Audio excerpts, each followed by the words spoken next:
For all the predictions that were made prior to the start of the 2024-2025 Premier League season, I'm almost 100% certain that nobody predicted that it would be Bournemouth that would condemn Arsenal to their first defeat of the season on March the 8th of the new campaign. And yet, after that 2-0 victory for Bournemouth, Arsenal have suffered their first defeat of the season. Welcome back to the Football Tribe YouTube channel. 𝐕𝐈𝐃𝐄 is my name.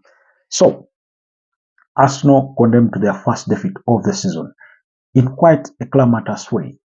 Mikel Arteta has a lot of questions to answer, not just in how they played, but also largely on their discipline as a team. 3 red cards in the opening 8 fixtures of the Premier League doesn't really send the right message to either referees, to the fans, nor to the rest of the players or the squad in itself. It shows a lack of discipline by any measure. Whereas the first 2 would really be contested. That's for Declan Rice versus Brighton and Hove Albion, and then for Leandro Trossard versus Manchester City. Whereas we had our debates about those 2. Clearly, there's not really much to debate on the red card for William Saliba for his uncalled for foul against Evan Nilsson that saw him get sent off in the first half following a VAR review. Initially, the referee had awarded a yellow card, but after a VAR review, to which the pictures again showed, I do not know why, Howard Webb, that's the head of the pitch board in the stands there, appearing to be watching something on his phone, but also listening in to an earpiece that was attached to his ear. Whether he was engaged in the decision, that's a debate for another day, for which Carragher also, questioned.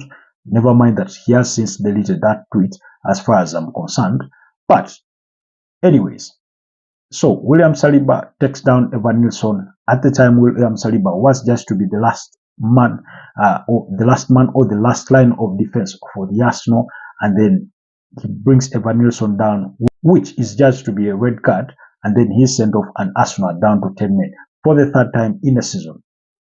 Now, once they went down to 10 men, of course, in a few minutes later, Mikel Arteta had to make that first change, withdrawing Raheem Sterling for 𝐂𝐏𝐿, who by the way later withdrew in the second half in some of his late changes. That I do not know. Why do you make those changes late on after conceding the second goal? Those are changes he ought to have made earlier. But anyway, again, like I said, Mikel Arteta has so many questions to answer. But we'll start with the team discipline. So his team's discipline is right in question. Whereas this time around, it wasn't for delaying restart that led them to have a red card. It was, William Saliba's poor judgment, poor decision making, because, it's the first half. Even if you let Evan Nilsson go and perhaps just one shoulder to shoulder with him, try and put him under pressure, maybe he doesn't score and maybe David Raya makes the save. Maybe he even scores, but then again, you're still 11 men on the pitch that can then fight their way back from a goal down. It's not like you're fighting or you're taking him down in the 85th minutes or even in the 80th minute or the 90th minute that you're trying to salvage 3 points. This is still very early on in the game, a game in which you could easily go 2 goals down and then still salvage it because it was still the first half. So he could have made any decision better than the one he took at the time. But again, we are all human, we all make mistakes. And to be honest, he will not have to bury his head in the sand on this one. He'll have to come out rightly and apologize to his teammates for letting them down, for causing them to drop points and all that kind of thing, and so that they can move on past that one. I'm sure we all remember Leandro Trossard. Although Mikel Arteta was furious that the referee Michael Oliver had brandished a red card to him against Manchester City, reports later came out that he was sort of penalized in the Arsenal squad, for his lack of judgment or poor judgment there in leading to that red card. So I'm sure William Saliba won't escape that kind of, punishment from his manager, and then he will have to do better next time. Secondly, we've also learned that Arsenal looks like Mikel Arteta has not really coached them well on how to play when they are down to 10 men, especially when they are playing lesser opponents. I mean, we saw them against Manchester City. As much as they were criticized for playing what appeared to be haram football, basically sitting, behind their goal and defended it with their life. Never mind that they eventually conceded and equalized the late on in the game thanks to John Stones. But again, we saw this against Brighton and Hove Albion, whereas they fared kind of fairly well against Brighton and Hove Albion, that they did create a few chances here and there. Still, overall, they didn't do themselves any favors in terms of trying to win that particular game when they're down to 10 men after Declan Rice suffered that red card. So it has happened today. You've suffered a red card in the first half, and because for the game against Brighton and Hove Albion, Declan Rice's red card, I think, was early into the second half. For the case of Leandro Trossard, it was at the tail end of the first half, and somehow they managed. But in those two games, they managed to salvage a point in each. After it ended 1-1 against Brighton and 2-2 against Manchester City. This time around, they've been condemned to a full defeat of a 2-0. So, like I mentioned in our preview, although my prediction had been a 3-1 victory for Arsenal, I did mention that you must be cautious about these games when players are just returning from the international break and all that kind of thing. So, Mikel Arteta needs to coach his team to play better against, when they go down to 10 men. Against Manchester City, as much as they were criticized, we sort of understood because Manchester City is a big team, arguably or probably one of the best, if not the best team currently in club football. So we understood the decision he made, all the tactical tweaks he made to ensure that they try and keep Manchester City at bay. Now, whereas even this particular fixture, you're playing away from home, still, you're playing against Bournemouth. You're a title contender, or you want to be a title contender. You ought to show us that you can do better than that.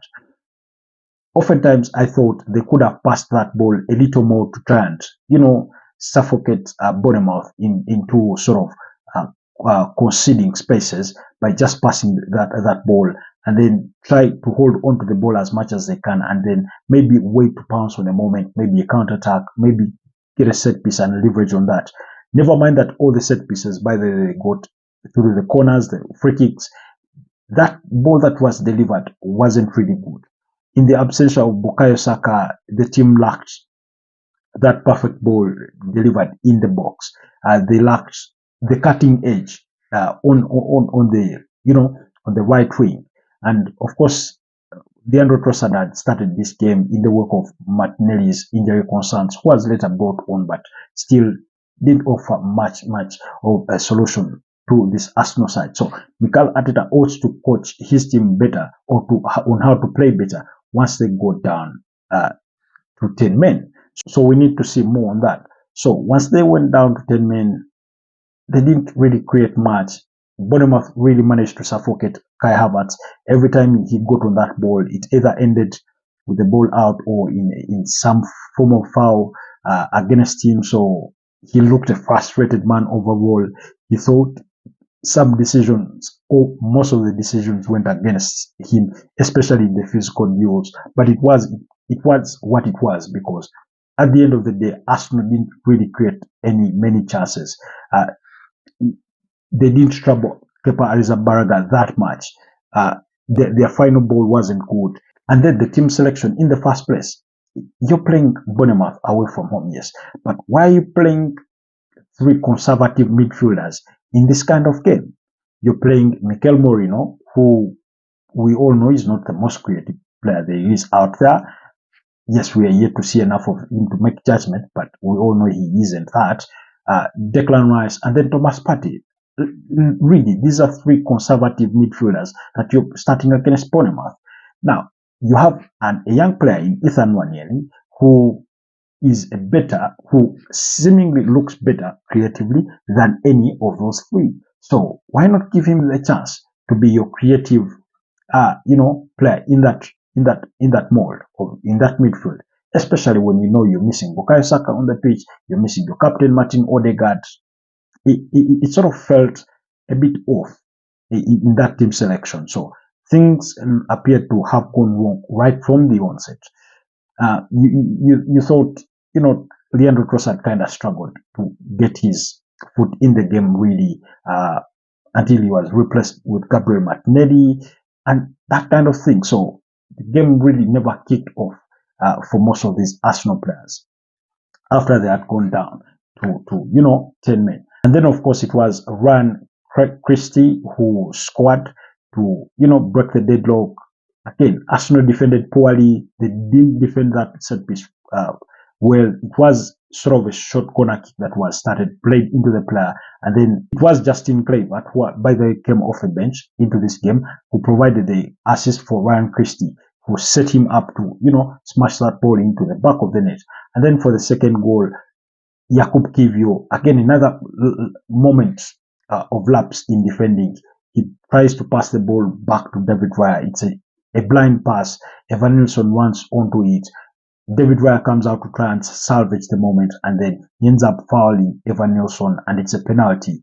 One that Arsenal players didn't even need to contest, because when you watch the replay, David Raya is nowhere near the ball, and yet he makes contact with Evanilson. So it's a clear and obvious penalty, which Justin Kluivert again steps up to convert to make the scoreline 2-0. So Mikel Arteta will have to address the discipline of his team.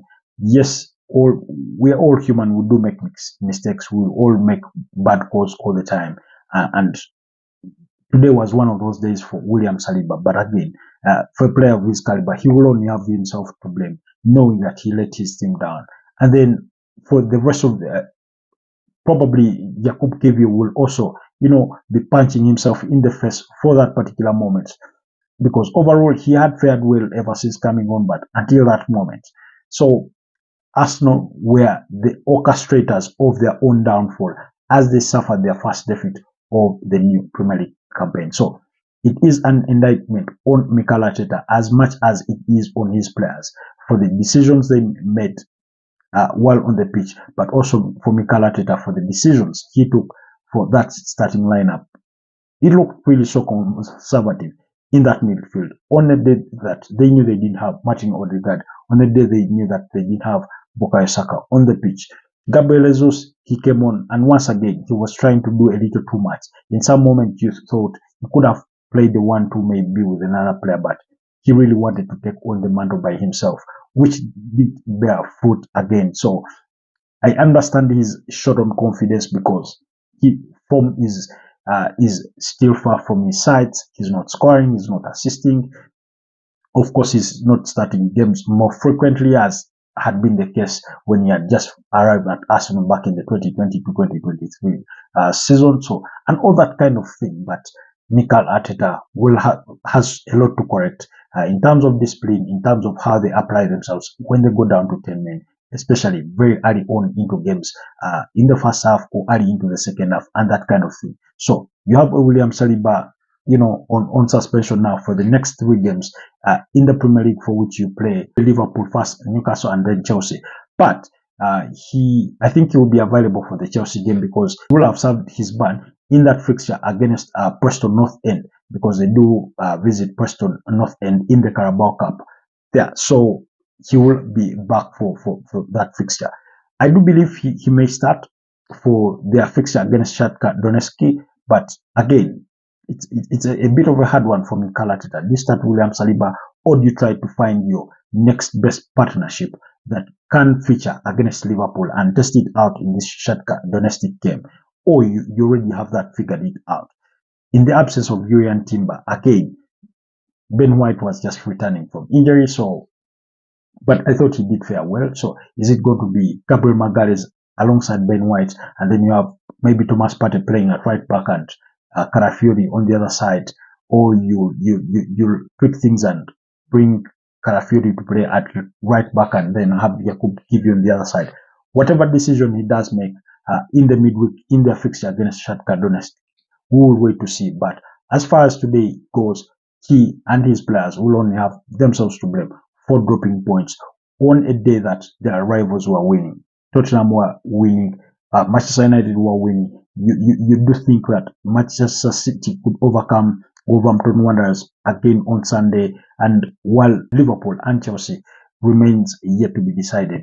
But whichever way those results may end up, you're likely to have Arsenal find themselves in a bigger gap with their fellow title contenders. Anyways, do let me know what your thoughts are on that particular defeat, on that particular result for the Arsenal. Might I mention before I leave that when Ethan Nwaneri was brought on late in the game, he looked sharp. He really tried to make things happen. He was playing very good passes, trying to break the lines in an almost similar manner of Martin Odegaard, the way he would apply himself in terms of breaking the lines, trying to play that smart pass. But it was a little too late for him to make an impact in this particular game. And then still it begs the question why Mikel Arteta didn't start him, why he didn't bring him earlier on. But I mean, it's always easier to say why didn't you do B when A fails. For us as fans, for us as people who look at these results in the aftermath, it's easier for us to say when you're not the man in that gap. But either way, we still expect better from him and his players. Do let me know what your thoughts are, and if you're new to the channel, kindly do not forget to like, comment, share, and subscribe. And I'll see you next time. Stay blessed and have a wonderful rest of the weekend.